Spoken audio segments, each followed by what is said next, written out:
யாரு அவன்? பணத்து மேல மதிப்பில்ல, பவரை கண்ட பயம் இல்ல. மேடம், இந்த மழை வெள்ள பாதிப்பு மக்கள் தொடர்ந்து பாதிக்கப்பட்டு இருக்காங்க. தமிழகம் வந்து எதிர்கட்சிகள் வந்து மலிவான அரசியல் பண்றாங்க அப்படின்னு மாதிரி குற்றம் சாட்டியிருக்காரு.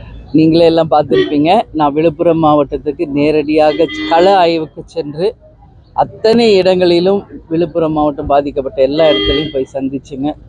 மிகப்பெரிய பாதிப்பு. இது வந்து சாதாரண பாதிப்பு இல்லைங்க. பெஞ்சல் புயல் அப்படின்றது இன்னைக்கு மக்களை பெரிய பெரிய மிக அளவில் பாதிச்சு. இன்னைக்கு ஆல்மோஸ்ட் விழுப்புரம் மாவட்டத்தில் அனைத்து விளைநிலங்கள் பாதிக்கப்பட்டிருக்காங்க, மக்கள் பாதிக்கப்பட்டிருக்கு. எல்லா இடங்களிலுமே மழை வெள்ளம் வந்து புகுந்து எல்லா வீடுகளும் சேரும் சகதியுமாக இருக்கின்ற ஒரு நிலைமை. விழுப்புரம், கடலூர், கள்ளக்குறிச்சி, தருமபுரி, கிருஷ்ணகிரி, அதே மாதிரி பார்த்தோம்னா வேலூர், காஞ்சிபுரம், செங்கல்பட்டு எல்லா இடமுமே மிகப்பெரிய பாதிப்பு. டெல்டா முழுக்க பாதிப்பாக இருக்குது. முதல்வர் வந்து எதிர்கட்சிகள் வந்து வைத்தறிச்சலில் பேசுகிறாங்க அப்படின்னு அவர் சொல்கிறாரு. வீண் விளம்பரம் தேடுறாங்க அப்படின்னு அவர் சொல்கிறதுங்க ரொம்ப தவறான ஒரு விஷயம். இன்னைக்கு எதுக்காக எதிர்கட்சிகள் இதில் என்னங்க இருக்குது? விளம்பரம் தேட வேண்டியது ஒன்றுமே கிடையாது.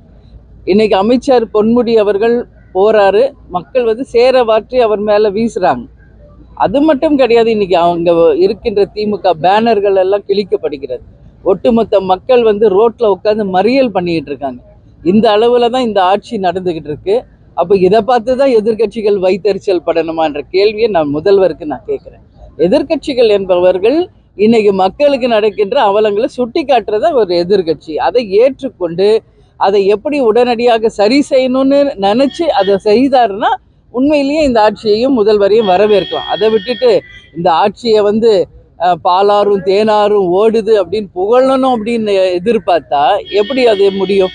இன்னைக்கு மக்கள் தான் எஜமானர்கள் தமிழ்நாட்டில். அந்த மக்கள் சொல்லணும் இந்த ஆட்சி உண்மையிலேயே நல்ல ஆட்சி நடக்குதா இல்லையா அப்படின்றத மக்கள் சொல்லணும். அதனால இதெல்லாம் ஒரு தவறான ஒரு முன்னுதாரணம். இதெல்லாம் வந்து எதிர்கட்சிகளை வந்து குறை சொல்றதை விட்டுட்டு உடனடியாக நிவாரண நிதி அத்தனை மக்களுக்கும், பாதிக்கப்பட்ட அத்தனை மக்களுக்கும் உடனடி நிவாரண நிதி வழங்கணும். அதே மாதிரி விவசாய பெருமக்களுக்கும் உடனடியாக நிவாரணம் கொடுக்கணுங்க.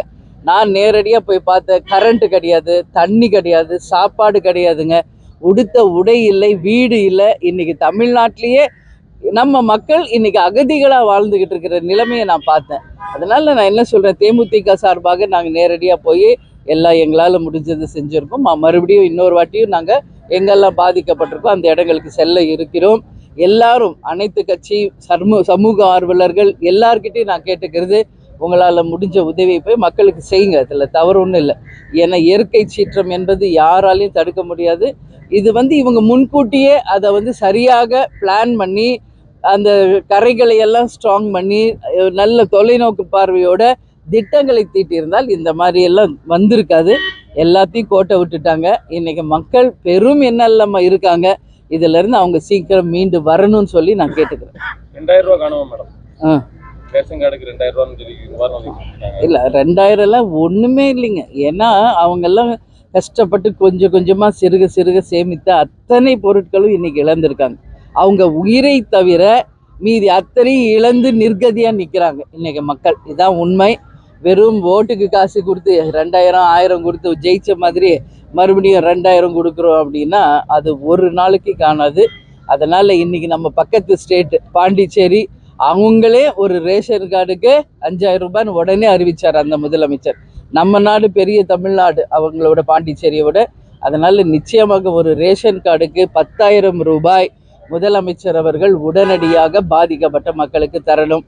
அதே போல விளைநிலங்கள்ல அத்தனை விவசாயிகள் பாதிச்சவங்க அத்தனை பேருக்குமே குறைஞ்சபட்சம் 50,000, அதுக்கு மேல நிறைய பாதிப்பு இருப்பவர்களுக்கு 1,00,000 ரூபாய் இந்த அரசு கொடுத்தால்தான் அவங்க வாழ்க்கையில மீண்டு வர முடியும். அதனால இது வந்து நாங்கெல்லாம் போய் சாப்பாடு கொடுக்குறோம், துணிமணி கொடுக்குறோம், பாய் போர்வை கொடுக்குறோம், இது எதிர்கட்சிகள் நாங்க பண்ணலாம். இன்னைக்கு ஆளுங்கட்சியும் அதை தான் பண்றாங்கன்னு இது என்ன ஆளுங்கட்சி? இப்ப நான் சொன்ன இந்த விஷயங்களை எல்லாம் செய்ய வேண்டியதுதான் ஒரு ஆளுங்கட்சியினுடைய வேலை. அதனால உடனடி நிவாரணம் கொடுத்து அந்த சேரும் சகதியுமாக இருக்கின்ற அந்த வீடுகளிலிருந்து மக்களை காப்பாற்றி இந்த அவங்களை வாழ்க்கையிலிருந்து மீட்டு கொண்டு வர வேண்டும் என்று தேமுதிக சார்பாக கேட்டுக்கிறேன்.